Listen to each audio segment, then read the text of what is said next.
네, 언제부턴가 미세먼지 농도를 확인하는 게 하루의 시작이 됐죠. 미세먼지 그만큼 우리 일상으로 깊이 들어왔습니다.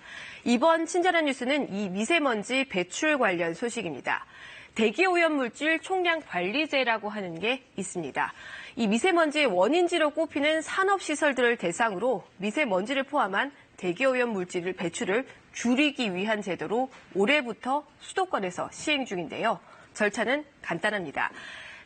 대기오염 물질을 많이 배출하는 사업장을 정한 뒤에 할당량을 정해놓고 이 할당량을 초과해서 배출을 못하도록 만드는 거죠. 이 제도가 내년 4월부터는 전국으로 확대가 됩니다. 자, 그런데 이 제도에 허점이 있는 걸로 확인이 됐습니다. 경기도에서 있었던 일인데요. 먼저 수원의 삼성전자 전자소재 연구단지입니다. 경기도는 이 제도에 따라서 지난 2년간 이 사업장이 배출할 대기 오염 물질을 총 43.5톤으로 할당량을 정해뒀습니다. 이 43.5톤을 넘기면 과징금을 내야 하고 또 덜 배출하면 남은 양을 다른 사업장에 팔 수도 있습니다. 무엇보다 할당량을 정해준 기준이 그러니까 명확해야 하는데 감사원 조사 결과 이게 엉터리였던 것으로 드러났습니다. 경기도가 삼성전자에 정해진 할당치보다 2년 동안 3톤가량을 더 허용을 한 겁니다. 감사원이 경기도에 있는 사업장 90곳을 골라서 살펴봤더니 27%에 해당하는 11곳이 이런 식으로 할당량을 더 많이 받았습니다. 잘못된 거죠. 그렇다면 이런 일이 왜 생긴 걸까요?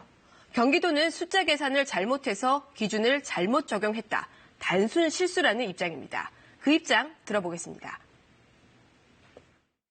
게스 단위량을 잘못 선정해가지고 기준을 잘못 적용한 거죠. 경기도에 한 300개 총량 사업장이 되거든요. 네, 단순 실수라지만 그 결과는 단순하지가 않습니다. 오염물질 더 많이 배출하고도 과징금을 피했죠. 또 일부 업체는 남은 배출 할당량을 다른 곳에 판 곳도 있었습니다. 삼성전자 전자소재 연구단지는 남은 2톤을 계열사에 팔았고 한 열병합 발전소는 69톤을 다른 업체와 거래해서 1,000만 원이 넘는 수익을 얻어가기도 했습니다. 이런 일이 생긴 이유를 좀 더 살펴볼까요? 지난 2003년 환경부는 오염물질 배출 사업장 관리를 지자체에 이양을 했고 배출량 할당 업무까지도 지자체로 넘겼습니다. 경기도뿐만 아니라 환경부까지도 책임을 피하기가 어려운 상태가 된 거죠. 현재 구조는 환경부 대신 자문기구가 지자체를 감시하도록 돼 있다는데요. 이 자문기구가 외부 인사로만 구성이 돼 있어서 사실상 재구시를 못해온 것으로 드러났습니다. 그런데 경기도와 환경부는 이 제도를 부실하게 운영해서 적발된 게 이번이 처음이 아닙니다. 앞서 지난 17일에 발표된 감사원의 산업시설 대기오염물질 배출관리 실태 감사 결과를 보면 경기도와 환경부는 지난 2015년부터 2017년까지 할당량을 초과해서 고발해야 할 38개의 사업장에 대해서 조사조차 하지 않은 것으로 드러났습니다. 앞서 말씀드린 대로 이 제도는 내년부터 전국으로 확대가 되는데 이런 문제가 다른 지자체에서도 또 반복이 되면 미세먼지 문제 해결 당연히 어려워집니다.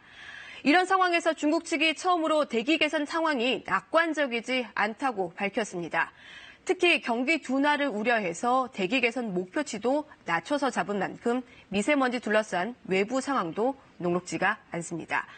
당장 마스크만 착용하라고 하지 말고 미세먼지 문제를 해결하기 위한 내부 제도 정비부터 제대로 해야 한다. 이런 지적이 나오고 있습니다. 친절한 뉴스였습니다.